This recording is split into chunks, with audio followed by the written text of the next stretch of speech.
Одоо ажиллаа хийгээд цалин орлогын аваад явж байгаа. Одоо нийт одоо масс те олонхын бол одоо яг одоогийн нөхцөл байдал бол энэ татварын ядаж хөнгөлөлтөөр дэмжлэг үзүүлээд явахыг бол бүр 100% дэмжиж байгаа. Энийг бас засаж залруулах хэрэгтэй. Гэхдээ яг ингээд одоо хууль санаачлагчдын хувьд ярьж байгаа асуудал нь болохоор яг тэгж одоо цалин орлогоор ажиллаад явж байгаа тий амжиргаагаа залгуулж байгаа хүмүүсийг 1% нь одоо 1% одоо болоход нь дэмжих ёстой гэж ярьж байгаа боловч энэ хуулийн цааталд бусад орлоготой хүмүүсийн орлогыг давхар ингээ хавтгаагаар нь болгочихж байгаа. Тэгэхээр засгийн газраас өгсөн тэмдэглэлийн одоо яг статистик тоогоор өнөөдөр хувь хүний орлогын албан татварыг 71%-ийг бүрдүүлж байгаа хөрөнгөтэй 13% байна гэж байгаа. Тэгэхээр энэ татварыг чи ерөөсөө жин дааж байгаа гол татвар төлөгч нь өөрөө 71% нь орлоготой хөрөнгөтэй мөнгөтэй хүмүүс болж тарах гэдэг байгаа байхгүй юу. Тэгэхээр ямар одоо татваруудыг хавтгааруулсан байна вэ гэхээр ганцхан цалингийн орлого биш.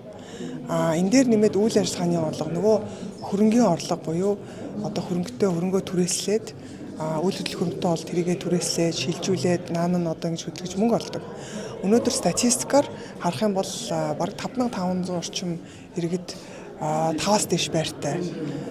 Нэг хүн бүр 71 байртай хүртэл одоо статистик судалгаа байна. Тэгэхээр бид нар энэ хүмүүс яг ямар одоо аргаар хөрөнгө мөнгөтэй болоод энэ их олон байрыг нэг хүн эзэмшээд явж байгаа гэдгийг бид нар мэдэхгүй те.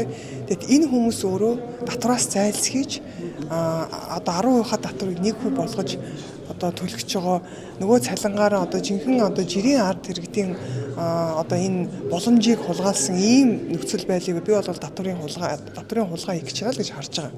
Энэ дээр одоо шүүмжлэлтэй хандж байгаа. Харин эсрэгээр ямар боломж байна вэ гэхээр энэ хуулийг бол зарчмын хувьд нь дэмжиж байгаа. Гол нь хууль санаачлагч өөрөө хуулиа татаж аваад эргээд нөгөө яг л яриад байгаа шиг тэр асуудлуудаа үлдээгээд бусад тэр орлогын асуудлууд буюу нөгөө эд хөрөнгийн хонжир суглаач бид нар 40% төлдөг байсныг 1% болгочихж байгаа. Тэгэхээр эн чинь өөрөө миний хэлээд нөгөө үгийг гуйлаад байгаа нь хонжир суглаа гэхээр одоо барыг нөгөө мөрийтэй тоглоом шиг гэж би хэлсэн шүү. Тэгээ ийм одоо үйл ажиллагаануудыг хөхүүлэн дэмжиж байгаа юм уу? Нөгөө нэг олон одоо яаж одоо энэ олон үйл хөдлөлтөй хөрөнгөтэй болсон орлогын хүүсвэр нь хаанаас гарсан тодорхойгүй байгаа энэ олон хүмүүсийг татвараар нь дэмжиж байгаа юм уу? Тэгэхээр ийм шудраг бус одоо ийм татварын ийм үйлчлэл байж болохгүй тийм ээ.